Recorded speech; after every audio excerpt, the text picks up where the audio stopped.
commiserating in the misery as women and the way it affects the next generation. Come and take a listen as my daughter and I really break this down. Welcome to your emotional makeover. Things your mother never told you because no one ever told her. I'm your host, Dr. Amanda Hansen. This is where you reimagine womanhood. Let us begin. Before we get into the episode, I wanted to share with you that on November 2nd and 3rd, I will be hosting an event for 1,000 women in Phoenix, Arizona. Magnetic. Imagine a space where the biggest party meets the most transformative experience. This will be a one-of-a-kind, life-changing event that will divide your life into before and after. Connect with your magnetic energy.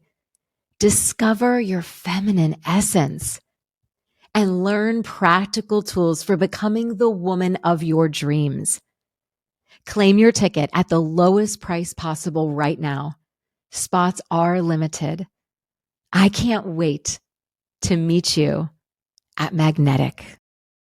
All right. So on today's episode, we really want to talk about self-berating talk that women seem to have internally running in their own heads at almost all times, that they have in relationships with people that they are partnered with when they are together as women talking. So what made me want to have this conversation before we went on camera is I was sharing something with you, Ava, that happened yesterday. Yeah. So I had just spent a couple of days with my mom and my mother-in-law and my father-in-law and my husband. So the six of us were together for quite a few days, and it was amazing. We had the most incredible time. But a theme that I noticed that was running the whole time we were together, and it finally just tipped over to the point where I had to finally say something yesterday afternoon at lunch, was this theme around talking, my mom and my mother-in-law, as we were reflecting on, let's just say, for example, all the food that we were eating on this trip, this incredible food we were eating. Of course, we were talking about like how amazing it was, which one was our favorite meal, and which one we found to be like the best dessert, and which one we wish we knew the recipe to so we could make it. We had all the fun conversations. But what it always seemed to come back to was then the women, none of the men, the women getting into this energy, the two women that I was observing, about almost now there needed to be punishment on their bodies because they had all this good food, that now they were like, oh my gosh, disgusted with the weight they'd gained, or they were, disappointed in themselves that they couldn't control the portions, that they wanted more, that it was so fabulous. And it went on and on. And I'm not going to get into the details of what was said, but the point that I really want to make and talk about with you is, as I sat, I literally pushed my seat back and watched it happen. Watched the two of them just sharing about, it's almost like who could one up the other about how much they didn't like their body. That's something that I feel like I see. Like, I feel like it's almost just sometimes it's maybe if you don't even know what to talk about, it's like, it's a default for women, no matter what age you are. I feel like it's like, oh, well, you think that's bad? Well, I have this. Or, oh my God, I hate that about me too.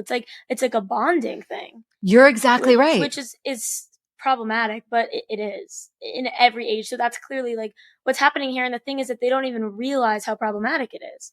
You are exactly right. And that is why through the lens, obviously, that I approach so many things, I see a lot of things play out maybe differently than we have been conditioned as women.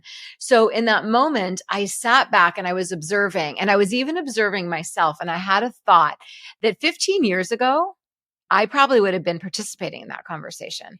I probably would have been saying, oh, I know, I'm going to have to go home and have like a water diet now or something.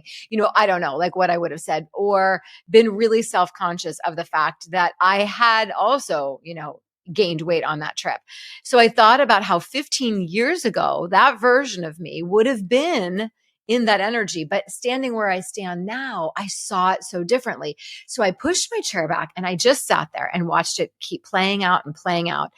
And I finally said to everybody at the table, does anybody recognize what's just happened?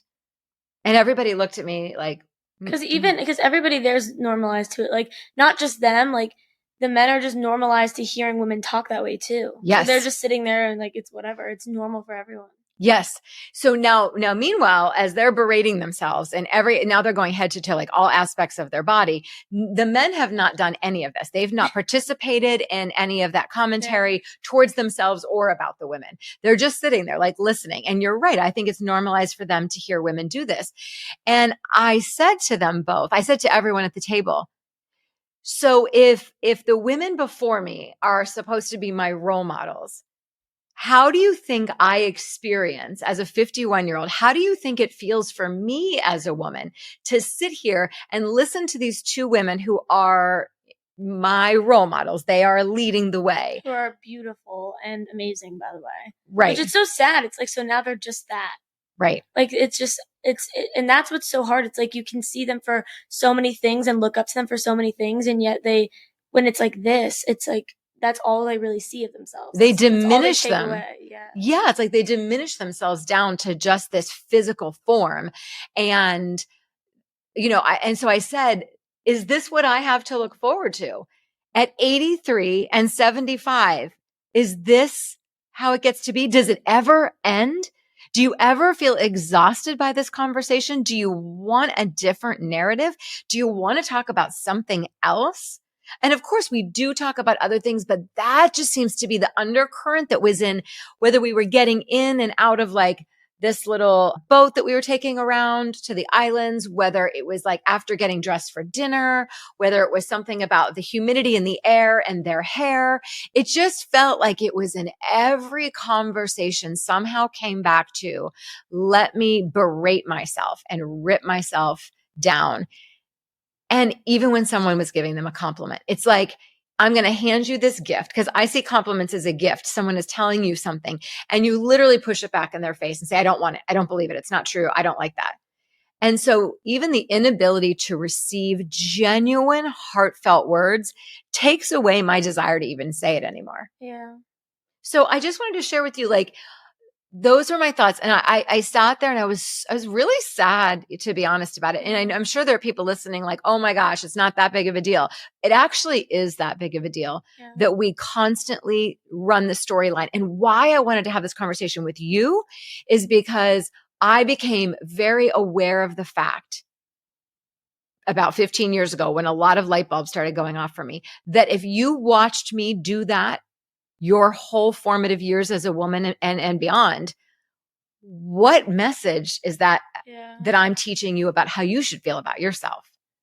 It's a bad one. So let's have this conversation. Like, I'm just curious your thoughts on what I saw play out over the entire weekend, and that kind of came to a head yesterday when I said something about it. Well, I think being 21 and growing up with social media, and I guess just everything that I've grown up with and the way that the world is for my generation, it's really hard not to feel that way a lot of the times. It's really hard not to compare yourself and to never really feel good enough, and like the toxic beauty culture that we talk about all the time. But I think it does help a lot to have a mom who doesn't feel that way, because it would only be 15 times worse if you did. So it's inevitable that I'm going to struggle with it still, because again, I am my own person, and you've been able to find this new version of yourself and this new outlook on life and yourself that I hope that I'll get to. And I think I have over time gotten better at it, but I can't imagine how much harder it would be to not have somebody who I can at least look to and like, I hope to be like that, because that's what most people don't have. I mean, and so it is hard, like just in general, but it would be a million times harder if I didn't have a role model like you to kind of make me feel almost bad for feeling bad about myself. Like, and not the other way around. Like, sometimes I'm like, oh my gosh, she would get so mad if she like knew that I was thinking that way, which it is inevitable. Like, it would be pretty much impossible for me to never be self-conscious about anything, or for me to never feel that way. But it is important to at least be aware of how it's problematic. But I feel like in that conversation between them and conversations between any women, it's almost like, and not even just one, like it could be a whole group. It almost feels like if one person says something, everybody feels the need to then add something on because they either don't want that woman to feel alone or because they feel awkward and they don't know what else to do. And it's like, it's just this thing that it has to happen. Like, you're right. Yeah. It's like somebody will say something and they're like, oh, well, I feel this way. And it's like, instead, maybe don't say anything. Okay, let's play that out. So what do you think keeps women? Because you're right. So many women commiserate in the misery. It's almost like you said at the beginning, it's a form of bonding. It 100% is. And so what do you think would happen? Like, just imagine you're sitting around with a group of your female friends and everyone's like saying something about themselves that's really negative, whether it's about a talent, a skill set, or their brains and their body, just anything. And you came in, how do you imagine this going? You came in with the exact opposite thing. So they're all talking about something they're really, really struggling with. And you say, oh my gosh, I really enjoy that. It's like one of my favorite things to do. I don't know, let's just pretend it's algebra or something. And you talk about how you love trying to solve the equations and it gets you so excited. You're really passionate about it. And it's always been something that came naturally to you. How do you imagine the group? And I'm taking it off of body for just a moment. We'll come back to that. Yeah, because I think something about algebra is going to be much different than physical things, but it would depend like who the friends were, because it depends if there's a lot of women who say they want you to do well and say they want you to love yourself until you do. As evidenced by Taylor Swift. Yeah. And just some of my own friends, like over the years, I've noticed there's a lot of friends who genuinely want me to do well, whether that's like physically looking good or like being mentally well or doing well in school or just like having big accomplishments. And then there's friends who I can tell get uncomfortable by it. Oh yeah. So that definitely has impacted like some of my relationships, but I think that's a big factor. It depends who you're saying that to.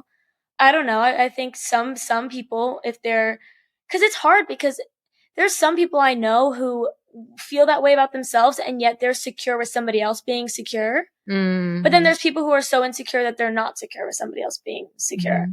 So it really depends on the people. I feel like it's not just one certain response. Right. But I think they'd be shocked regardless. Yeah. I think they'd be kind of like confused. They wouldn't expect that, especially in that scenario where it wasn't just randomly, like everybody's already berating themselves. Mm-hmm. I think they would it's just like default. Like they just expect you to. Absolutely. It's almost this question. I think I used to play with this energy a couple years ago, this idea of who does she think she is? Like to love herself that much. Who does she think she is to be that free in her body with all that gray hair? Yeah. Who does she think she is to show up to the beach in a bathing suit looking like that? Who does she think she is to say something so bold and confidently about herself and have an opinion that is opposite everyone else in the room? Yeah. So when I really started challenging myself to be more in the energy of who does she think she is, I was doing it from an energy of, and now it's just so solid inside of me that it's a natural way I show up. But I was doing it from an energy of, we have got to have different role models for women and how we show up. It cannot always be the story of the woman who is berating herself and down on herself. I teach women self-love. You cannot teach a woman self-love if she's in this constant throwing herself under the table, making negative comments all the time. The two they can't coexist. Yeah. And so teaching women how to love themselves comes sometimes with a flair of helping them step into, what if you played with the energy of who does she think she is? Yeah. Every time you walk into a room. And that can be really fun and so opposite culturally what we've ever been told to do as women. We're always told to play it down, hide, be pleasing, be small. Don't make sure your outfit when you go to the party doesn't call the attention of too many men and also doesn't threaten other women. It's that tricky line. And it's been so freeing just stepping into, I'm just going to express my thoughts, my feelings through my clothing, through my words all the time and not even think. I think the important thing to realize is that even if you do wear what you think people want you to wear and you do say what you think people want you to say, it still won't be good enough because You're you'll right. never win. Right. You will literally never win. Nobody will ever, you won't have everybody always liking you. You won't, like, no matter what you do, literally no matter what you do, just because you're a woman, like, no matter what you do. And this is, like, you talk about Taylor Swift, it's not just her, I mean, she's definitely like the main example of that because she's so famous and because so many things have been going on surrounding her and so much controversy, but it's anyone, Oh, yes. especially in the light like that, like anybody who's famous, just because they're a woman, they'll never, ever, ever win. 100%. And so they just have to do what's right for them. And that's any woman. Like, you just have to do what's right for you. You have to say what's right for you because there's always going to be people who disagree. Even if you're trying, working your ass off to be this perfect person, you're never going to please anybody. It's so true. And that's why pleasing yourself and staying true to yourself is the most important.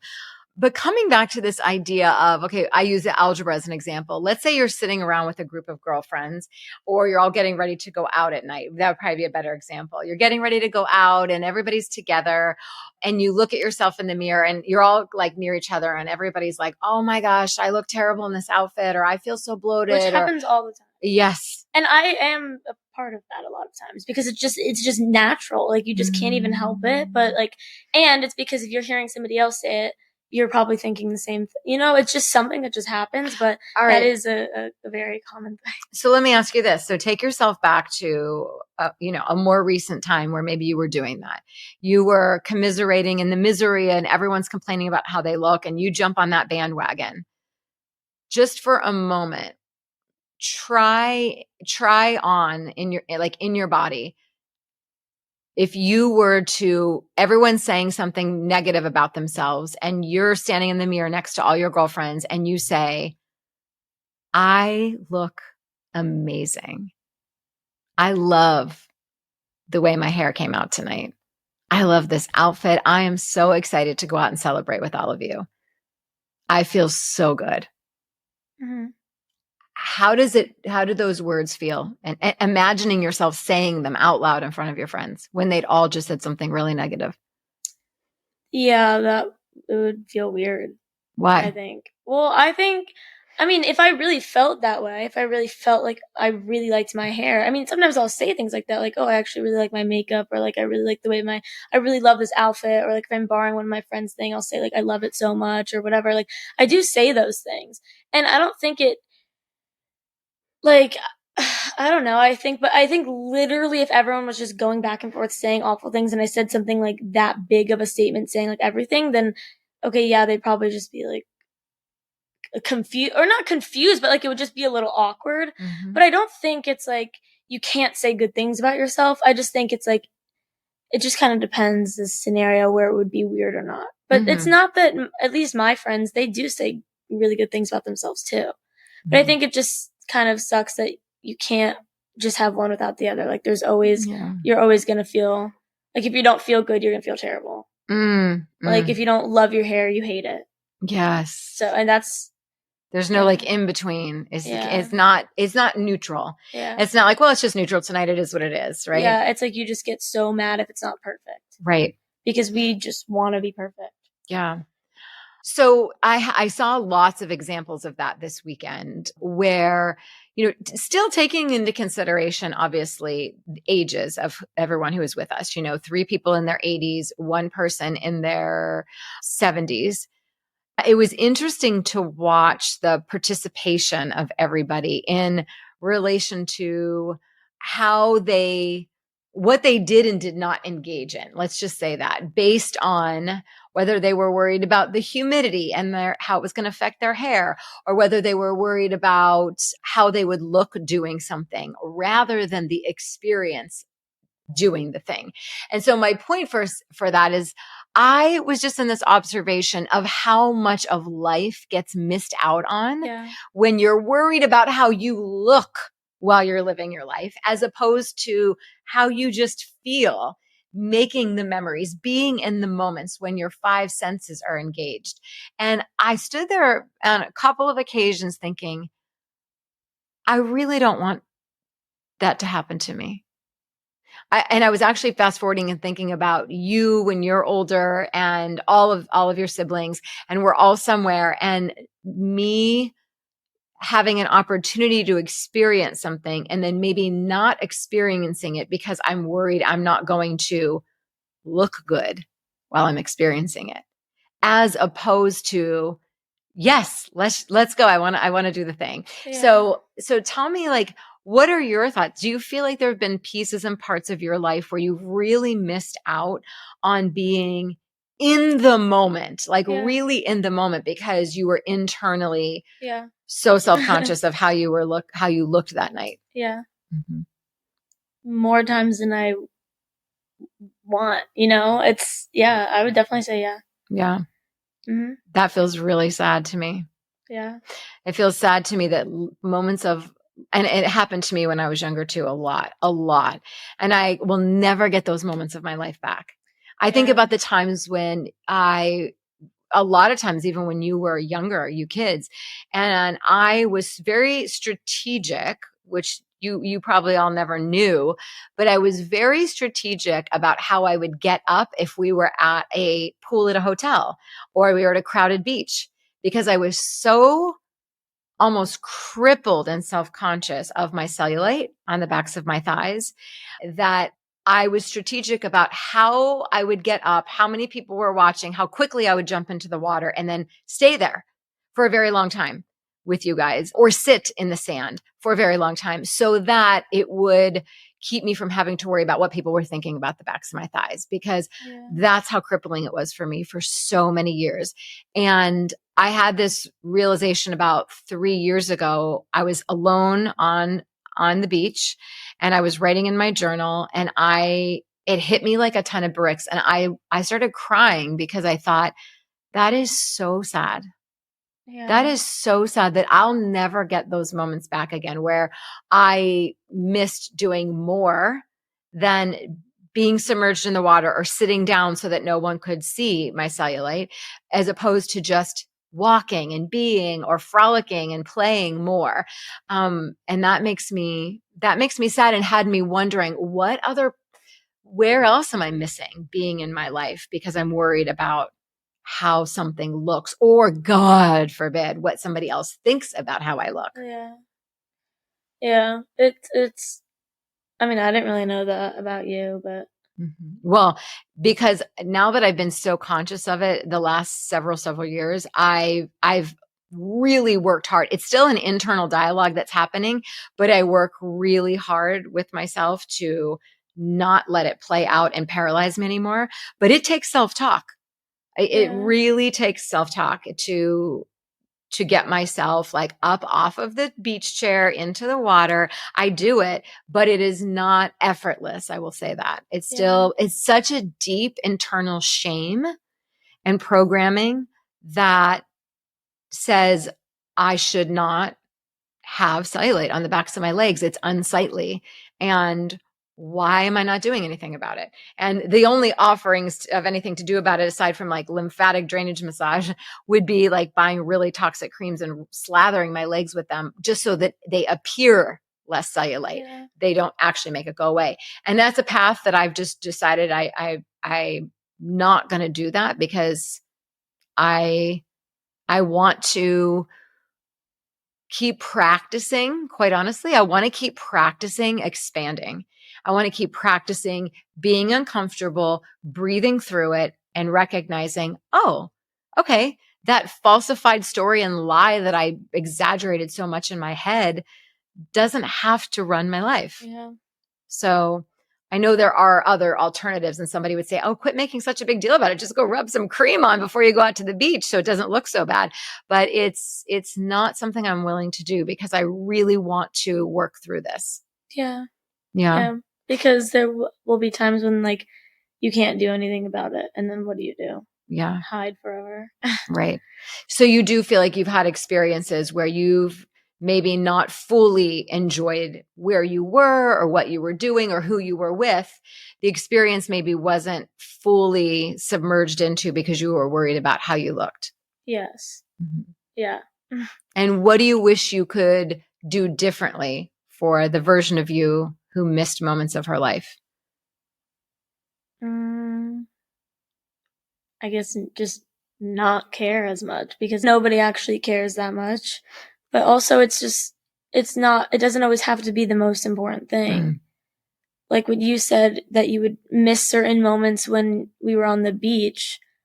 Like, that's not the most important thing, but to you it was. But I mean, there was you think that Dad was thinking about something like that, about his body? No. I think that's too, like, something to realize, is that, like what we were talking about, how the two women were on the boat were talking about their bodies and none of the men were.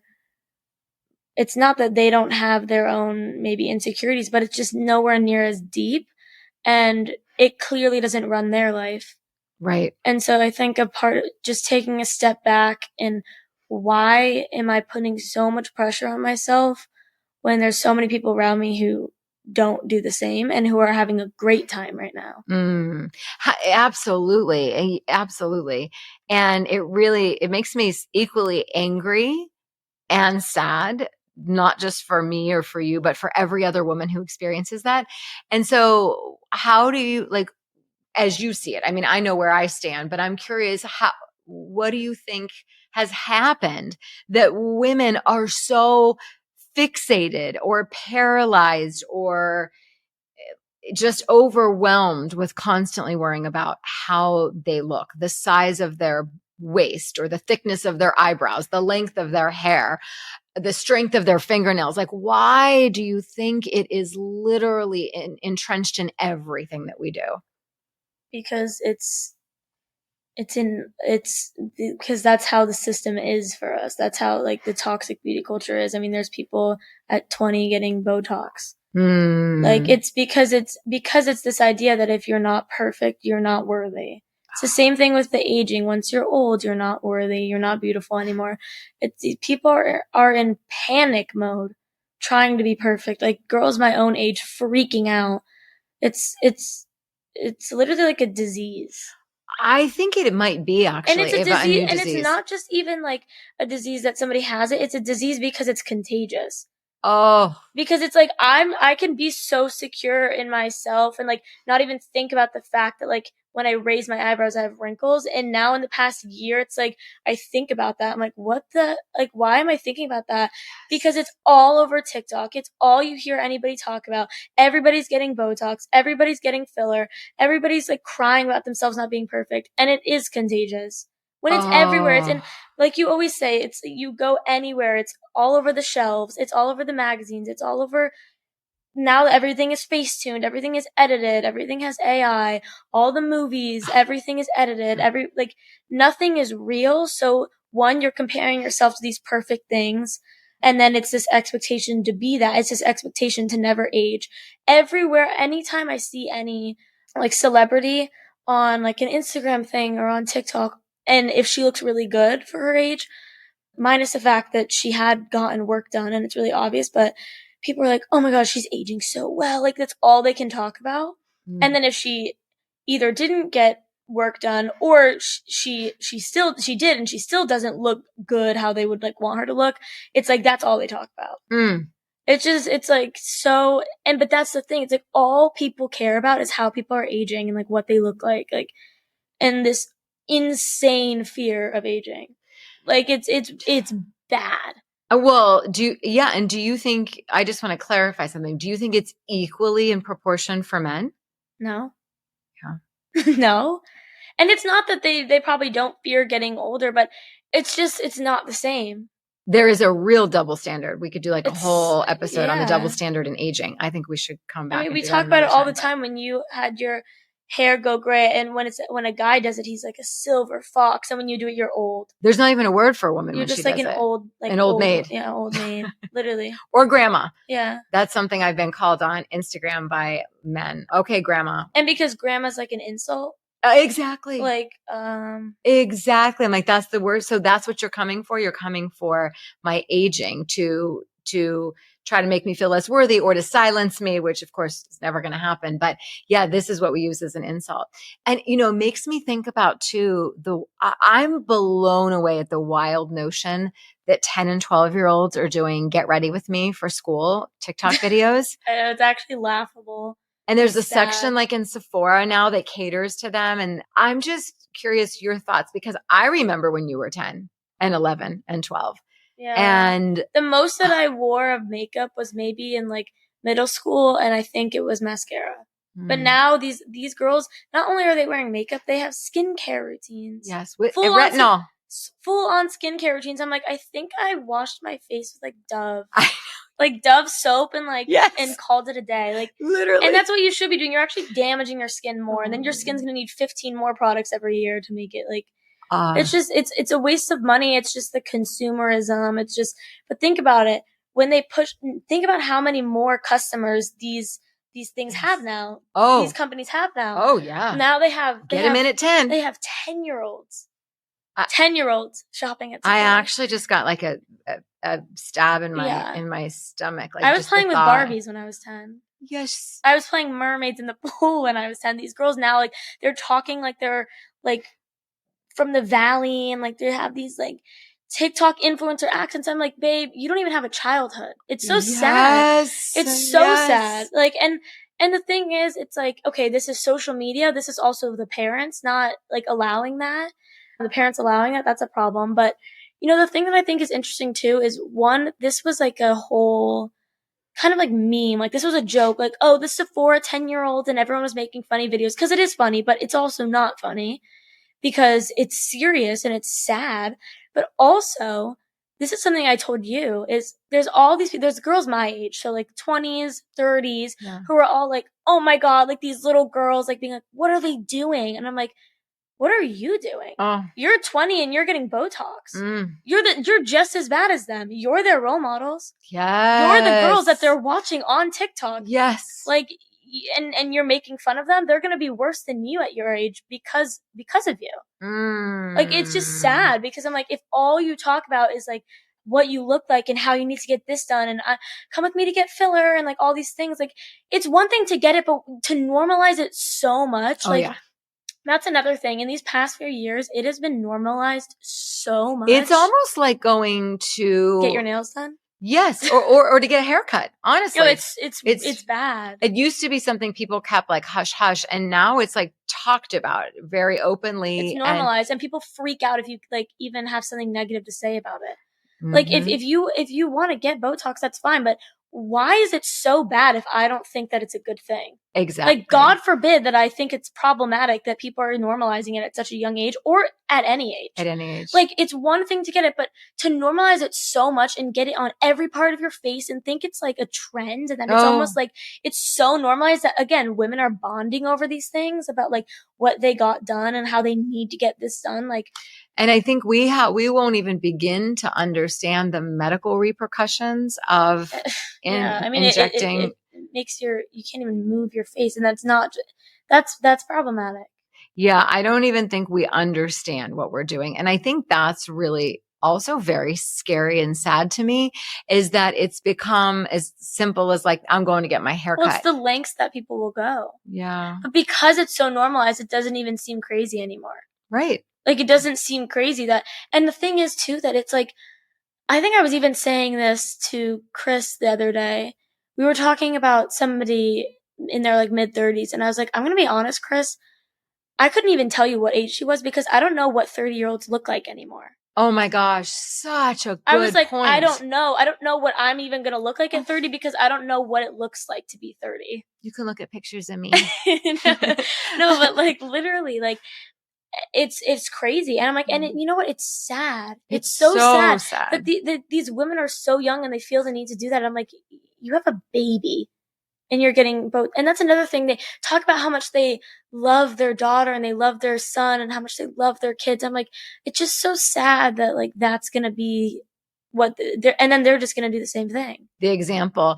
I personally find it to be so, an erasure. I find it to be a total erasure of aging faces. I love, and I've talked about this so many times with you before, like I truly find it to be one of the most beautiful architectures in the world, you know, and just like trees in a forest or mountains and a mountain range, like to see all of that history and to see the size and the majesty of it all.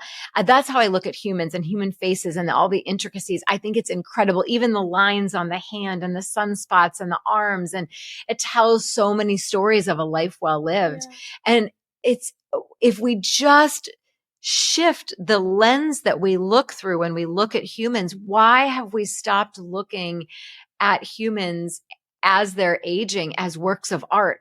Why are we looking at people as we're aging or ourselves as we're aging and see it as something to be ashamed of or that has to be hidden from any viewing because it's not as worthy? Because if it does come down to worth, because if you actually thought they were beautiful and you were worthy of walking in the world with them, you would not be covering that. If we were a country, if we were a culture, a world who celebrated the lines on your face, then that's and what we would do. We always say like, oh, you know, older people have so much wisdom and respect your elders. I'm like, but you don't even respect what they look like. Like you don't respect them aging. So that's just something that like confuses me, I guess. It's like we try and act like we put so much like we love older people so much and they have so much wisdom and they're so smart. They've lived so much life. Like respect them, but you don't respect them because our culture is ageist. Yes. It 100% is, especially towards women. Yes. So it's like,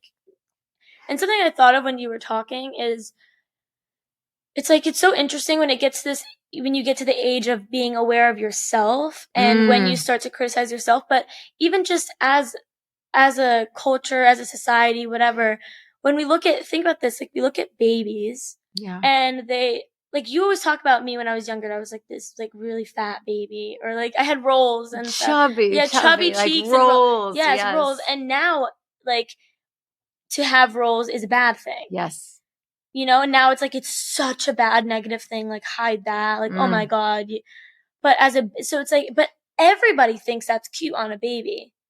But, and it's not even that they're just like, if you have it when you're older, it's like, it's an awful thing. Like you can't be attractive if you have that. Yes. Which I don't think is true, but at the same time, which is hard too. It's like, I don't think that's true about anybody else. And yet I think that about me, which is hard too. Yes. It's like, I think that all women are beautiful, like no matter your shape, size, color, anything. But it's so sad to not be able to give that to yourself. Yes. All the time. Yes. And I think that's something that women deal with too. Actually, Mia said, she posted this video on TikTok. One of my friends posted this video on TikTok of her like really upset, just saying something along the lines of when can I give the love to myself that I give to other people, which I think so many women deal with. And it's like, and me and my friends always say to each other, like, I wish you could see yourself the way I see you. Yes. But then it's like, well, then why, when they compliment me, can't I believe that? Like, if they're saying that about me, why can't I believe them when I get mad at them for not believing me? Right. And it's like, why would I even be saying these things if I didn't think them? Right. You know? So. And I think because society's done such a number on conditioning women to not believe that it's possible that the words coming from a friend as a compliment could be true. Yeah. We have been so conditioned to see the littlest amount of worth in ourselves that when someone is saying something, we don't actually believe it's true. We don't believe it's true for ourselves. We've internalized this inherent lack of worthiness so profound that we can't receive a compliment. And I don't know about any of you listeners, but I am very fatigued at this storyline. And the only way anything is going to change is with us as women, first of all, having these conversations. And one of the things I talk about a lot on the podcast is about being triggered. I know women are so triggered by my message at times, by things I talk about, very strong stances I take on things. Definitely by this conversation. By this conversation, women are going to be very triggered and they're going to want to point the finger and make me wrong rather than wonder why they're so triggered. And like you said a little bit ago, we have to be able to have conversations that showcase the opposite side of something. It doesn't mean that I have a judgment about what somebody else is deciding to do, because I know it's coming from a place of not feeling fully worthy. But I truly, truly believe we have to be able to hold conversations that look at the other side as well, because you're right. It's becoming so normalized now. It's weirder to not get it. It's weirder to not berate yourself. It's weirder to love yourself as a woman and claim that openly. It's weirder to choose not to color your hair or do Botox. Yeah. It is weirder to speak openly about not making those choices. And that's why nothing ever changes if we don't ever hold space for the other side of the conversation. Yeah. It's like, come on, we're grown ass women. We have to be able to hear other perspectives and other people's thoughts and opinions. And if you don't like it, by all means, there's a huge sea you can go swim in of people who believe what you may believe. Go for it. I'm here for the women who want a different story. Yeah. And judging by the way things are going in my business and the response on social media and the very short time that I've been on social media, I think it's fair to say women are ready for a new storyline. Yeah, 100%. They need something else than what we have in front of us, because it's not for everyone. No. And it feels very isolating for the women who don't want that. So it's nice that you and anybody else who wants to talk about these things can offer an alternative of just living. Yes. And not having to without added pressure. There's already enough pressure being a woman. Now we add these other layers, and then the deeper layers of probably the sickness that's going to creep up in the years to come from all the toxins. But yes, and one thing I want to say as we close out is you were saying how it can be very isolating to choose to live this way. As a woman who maybe doesn't want to be berating herself all the time, who wants to speak about the exciting things happening in her life and celebrate them, who wants to choose a more natural aging path, whatever it is. I used to feel that way. And what I decided many, many years ago is, rather than telling myself the story, because we get to make anything mean whatever we want. I decided, instead of telling the story that this is isolating, because there's very few women standing around who are doing the same thing, except my best friend. Instead of telling that story, what I have decided is I am telling the story that it takes profound leadership to stand there and be the one in the crowd, in the group, in the sisterhood, to choose a different narrative. Yeah. So I've changed the story. It's like, no, Amanda, it's not isolating. It's called leadership. Oftentimes, some of the greatest thought leaders of our time were standing alone because their level of thinking about things was so far surpassed where other people had even caught up to. They were considered radical. They were considered renegades. They were considered crazy. But it's often after those people passed on that everybody looked back at their work.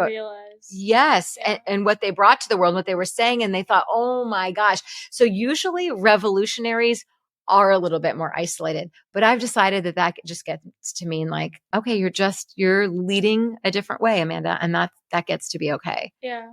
And that's have to be a bad thing. No. And that's what you get to do in your circles and in your friendship. You get to be the leader.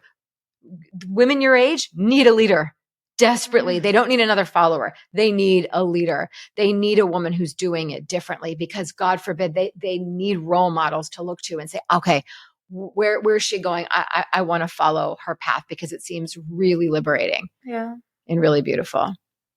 Oh, thank you for yet another fabulous conversation on all things women and berating ourselves. Yeah. Let's change that storyline, not just for ourselves, but for all the young girls who are watching who need a different narrative.